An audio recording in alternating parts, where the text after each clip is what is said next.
చెప్పేది అర్థం కదా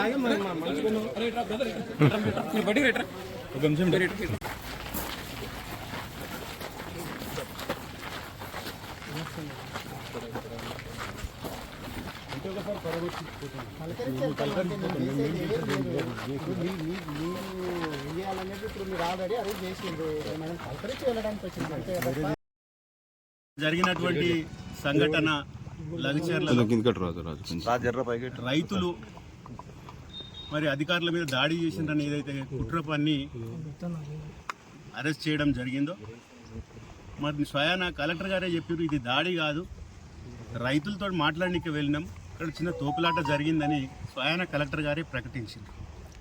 అయినా కూడా ప్రభుత్వం ఇవాళ మరి అనవసరంగా రైతుల భూములు గుంజుకోవాలని ఉద్దేశంతో మరి అక్కడ జరిగినటువంటి సంఘటనను ఏదో భూతద్దంలో పెట్టి పెద్దగా చేసి అధికారుల మీద దాడి జరిగిందని చెప్పి దాదాపు ఒక 55 మందిని పట్టుకురావడం, అందులో విచారణ పేరు మీద మరి నిన్న రాత్రి 16 మందిని కూడా రిమాండ్ చేయడం జరిగింది. మరి మిగతా వారిని విచారిస్తున్నామన్నారు.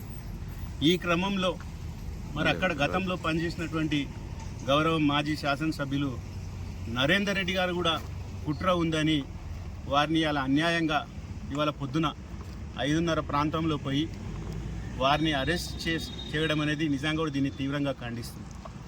ఎందుకంటే ఒక ప్రజాప్రతినిధిగా ఒక బాధ్యత గల 5 సంవత్సరాలు అక్కడ శాసనసభ్యునిగా పనిచేసిన సందర్భాల్లో మరి అక్కడ ఎవరికైనా రైతులకు కష్టాలు వచ్చినా మరి ఏ కార్యకర్తకు ఇబ్బంది జరిగినా తప్పకుండా ఫోన్లో మాట్లాడడం జరుగుతుంది. మీరు ఫోన్ డేటా కాల్ తీసినాము, అక్కడ ఉన్న నాయకుడు 42 సార్లు మాట్లాడిండు, ఇందులో మీ పాత్ర కూడా ఉందని ఏదో కుట్ర పన్ని ఈ కేసులో ఇరికిచ్చే ప్రయత్నం చేసి వాళ్ళు అరెస్ట్ చేసి ఇవాళ రిమాండ్ చేయనికే అన్నీ కూడా వాళ్ళు చేసుకోవడం దీన్ని నిజంగా కూడా ఖండిస్తున్నాం. ప్రజలు గమనించాలి, గత 10 సంవత్సరాలు బీఆర్ఎస్ పార్టీ మరి అధికారంలో ఉన్నప్పుడు ఇటువంటి సంఘటనలు ఎక్కడన్నా జరిగినాయా? స్వయాన ముఖ్యమంత్రి గారి నియోజకవర్గంలోనే ఈ పరిస్థితి ఉందంటే తెలంగాణ రాష్ట్రంలో ఏ రకంగా ఉంటుందో మనం ఒకసారి ఆలోచన చేయాలి. ఇవాళ పోలీస్ సిబ్బంది కానీ అధికారులు కానీ ఒకసారి ఆలోచన చేయాలి.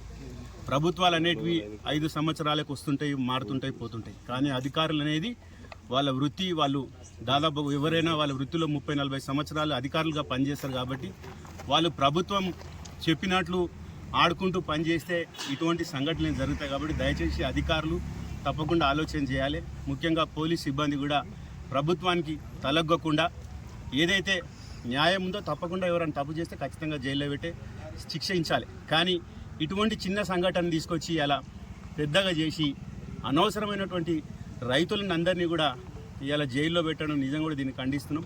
బీఆర్ఎస్ పార్టీ తప్పకుండా రైతుల పక్షాన పోరాడుతుంది.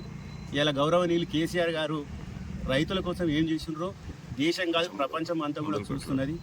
మరి ఇలా రైతుల్ని కష్టపెట్టి రైతుల భూములు గుంజుకుంటే మరి వాళ్ళ గతి ఎట్లుంటుంది అనేది మనం అందరం కూడా చూస్తున్నాం. ఎందుకంటే వ్యవసాయం చేసే రైతులు వ్యవసాయమే చేస్తారు, లాభం వచ్చినా నష్టం వచ్చినా. కాబట్టి మరి అక్కడ భూమి తీసుకోవాలనుకుంటే దానికి ఒక పద్ధతి ఉంటుంది. అందరితో మాట్లాడి మెప్పించి తీసుకొని పరిశ్రమలు తీసుకురావాలి. పరిశ్రమలకు ఎవరు వద్దంటారు. కాబట్టి దయచేసి మళ్ళొకసారి ప్రభుత్వం ఉన్నటువంటి గౌరవ ముఖ్యమంత్రి గారు కానీ మంత్రులు కానీ ఒకసారి ఆలోచన చేయాలి. ఇటువంటి సంఘటనలు జరగకుండా మరి తెలంగాణ మంచి పరిపాలన అందించాలని మరి కోరుకుంటూ ఇటువంటి కేసులు పెట్టినందుకు తప్పకుండా బీఆర్ఎస్ పార్టీ తరఫున వాళ్ళని ఖచ్చితంగా ఖండిస్తున్నాం. తప్పకుండా ప్రజల పక్షాన పోరాడతాం. ఇవాళ నరేందర్ రెడ్డి గారిని కూడా అరెస్ట్ చేయడం అనేది అక్రమ అరెస్టు. తప్పకుండా దీన్ని కోర్టులో తేల్చుకుంటామని తెలియజేస్తూ తప్పకుండా వాళ్ళకి బుద్ధి చెప్పారు. నరేందర్ రెడ్డి ఈ కేసులో మరి వాళ్ళని కూడా చూడాలి కదా, మరి వాళ్ళ కాల్ డేటా కూడా తీయండి, మరి అందరిని అరెస్ట్ చేయండి మీరు. ఇట్లా అంతేకాకుండా నేను నిన్న మాట్లాడుతుంటే ఒక ఆయన చెప్తున్నాడు, అక్కడ ఉన్నటువంటి వాళ్ళను పోయి కరెంటు బంద్ చేసి ఇంటర్నెట్ బంద్ చేసి ఏదో మొత్తము నక్సలైట్లను తీసుకొచ్చినట్లు మధ్యరాత్రిలో 1 గంట 2 గంటలకు తీసుకొస్తున్నారంటే ఏం జరుగుతున్నది అక్కడ?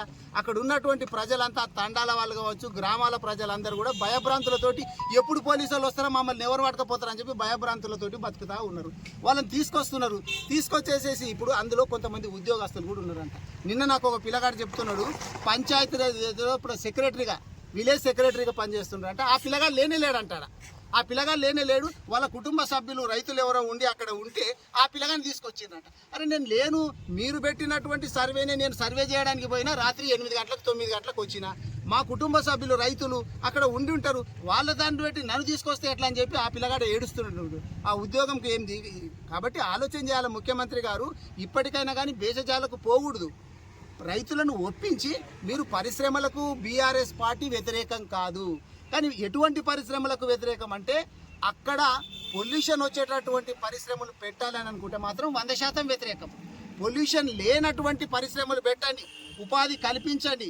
అదేగాక 19,000 ఎకరాలు సేకరించి పెట్టి ఉంది. ఎందుకు చెప్పు అక్కడ వదిలేసేసి ఇక్కడ వచ్చి కోడంగల్ లోపల వీళ్ళు ఇప్పుడు రైతులు భూముల మీదనే ఆధారపడి వాళ్ళ జీవితమే ఆ భూముల మీద ఉంది. మీలాగా రియల్ ఎస్టేట్ చేసేటోళ్ళు కాదు వాళ్ళంతా. రియల్ ఎస్టేట్ చేసి ఇప్పుడు 50 లక్షలకు కొని నెక్స్ట్ కోటికి అమ్మేటోళ్ళు కాదు. వాళ్ళు దాంట్లో విత్తనం వేసుకొని కలిసి కోసి దాని మీద బతికేటటువంటి వాళ్ళు. వాళ్ళకి ఎంత అటాచ్మెంట్ ఉంటుంది చెప్పు భూమి మీద ఇప్పుడు భూమి పోతే వాళ్ళ బతికే పోయినట్లు ఆలోచన చేస్తారు.